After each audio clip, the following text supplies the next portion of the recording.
And welcome to Friday Night Frenzy, once again presented by the Venice Pub and Pizzeria of Ishpeming. Now, it hasn't been exactly the best week of publicity for the NMU hockey team. The Cats were swept at Alabama Huntsville last weekend. Then, head coach Walt Kyle was placed on administrative leave at the beginning of the week. How did things go for NMU tonight at Penn State? Well, let's roll the footage. John Kyle and Rob Lehtinen shared the coaching duties for the Cats in Happy Valley, where Matthias Dahlstrom stayed busy, and I mean busy. Dahlstrom faced 21 shots in the first period, and there's a couple of them. He stopped 20 of them, 1-0 Penn State after one. Northern's struggling offense came alive in the second. Reed Secco got the puck to Ryan Kesty. Oh, captain, my co-captain lights the lamp, giving Northern a 2-1 lead. In fact, the Wildcats scored 4 goals in the second to take a 4-1 lead. In the third, Dahlstrom stops another shot. He faced 53 in the game. However, Penn State scored 4 unanswered in the third to shock NMU 5 for the final. In Houghton, the Huskies and Nanooks played a wild one. No score in the second. Tech changes that. Patrick Anderson feeds Joe Lesperance the puck right back for the goal, giving the Huskies a 1-0 lead. Later in the period, Alaska looks to tie it up. Tyler Morley with a shot. Jamie Phillips, glove, love me do. A big-time stop there for Mr. Phillips. To the third, tied at 1. UAF wins the faceoff. This time, Morley scores off the feed from Marcus Becerra. In fact, Michigan Tech trailed 3-1 in the third after Alex Bataan scored on the power play to make it 3-2. Joe Lesperance wraps it and scores. 39 seconds later, Lesperance had 2 in the game. That tied it at 3. This one needed overtime. And with 2:46 to go in OT, Blake Pietila, who's been red hot as of late, wins it for the Huskies. Michigan Tech held on. 4-3. The final, picking up 2 huge points in the standings. Let's go to the scoreboards. The Huskies even got a little bit of help tonight from none other than Lake Superior State as the Lakers knock off number 6 Bowling Green in Bowling Green 3-1. Bemidji State blanked Minnesota Duluth 4-0. And number 1 Minnesota State held off in-state rival Minnesota 4-2. The final there. There's the graphic. In other college hockey action, the Finlandia men pitched a 3-0 shutout against number 8 Adrian College tonight in Hancock. Andrew Brownlee stopped all 41 shots he faced from the Bulldogs. But downstate in Adrian, the Bulldogs took a bite out of the Lady Lions, 10-1 the final there. We have to take a quick commercial break. Up next, all the high school girls basketball that you can handle. That's straight ahead on Friday Night Frenzy, right here on the UP's Sports Authority. You know it. ABC 10.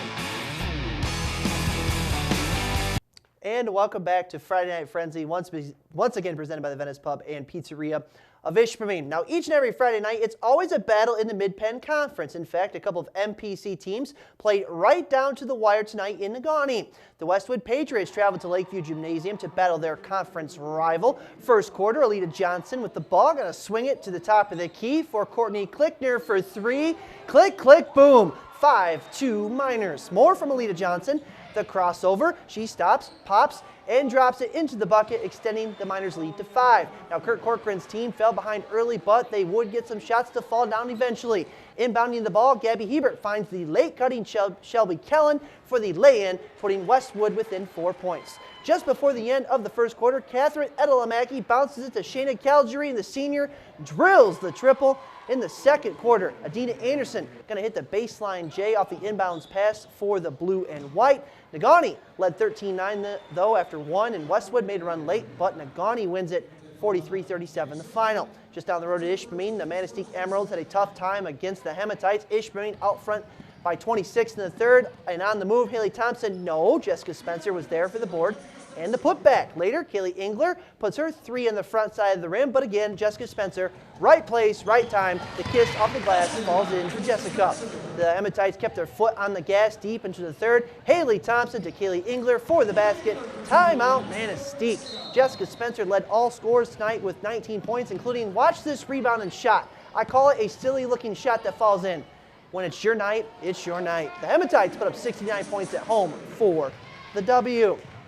On the scoreboards, Gwynn's Tiara Taylor had 17, Tori Lauren had 16. Any way you add it up, Gwynn wins. Bark River Harris edged Iron Mountain 51-50 thanks to a 3-point shot from Caitlin Frazier with 13 seconds left in the game. Back to the highlights. It was a good one tonight in Felch between the host Nordics and visiting Norway Knights. First quarter, JC Ball, with their eyes down the court, finds Jordan Kramer wide open for the bunny, right underneath the basket. Trailing by 2, here comes North Dickinson. Lexi Steele with the bounce pass to perfection. Liz Charlevoix, the recipient of the nice pass, ties it at 8.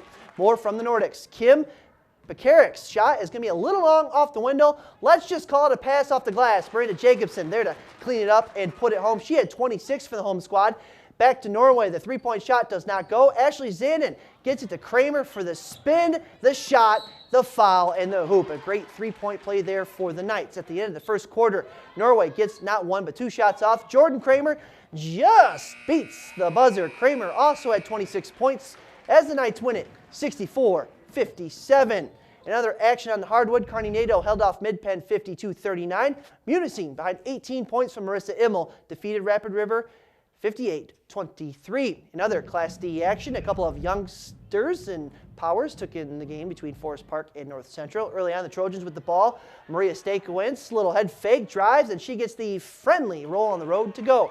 We stay with the play because, well, more stuff happens. The Trojans come up with the loose ball. Kelsey Hendrickson says thank you very much, extending the Trojans' lead. Trailing 8-2, the Jets go to work. Bailey Wells saves the ball, gets it to Madison Wells, who makes the long jumper from the far wing. Later, the Trojans going to force another Jets turnover.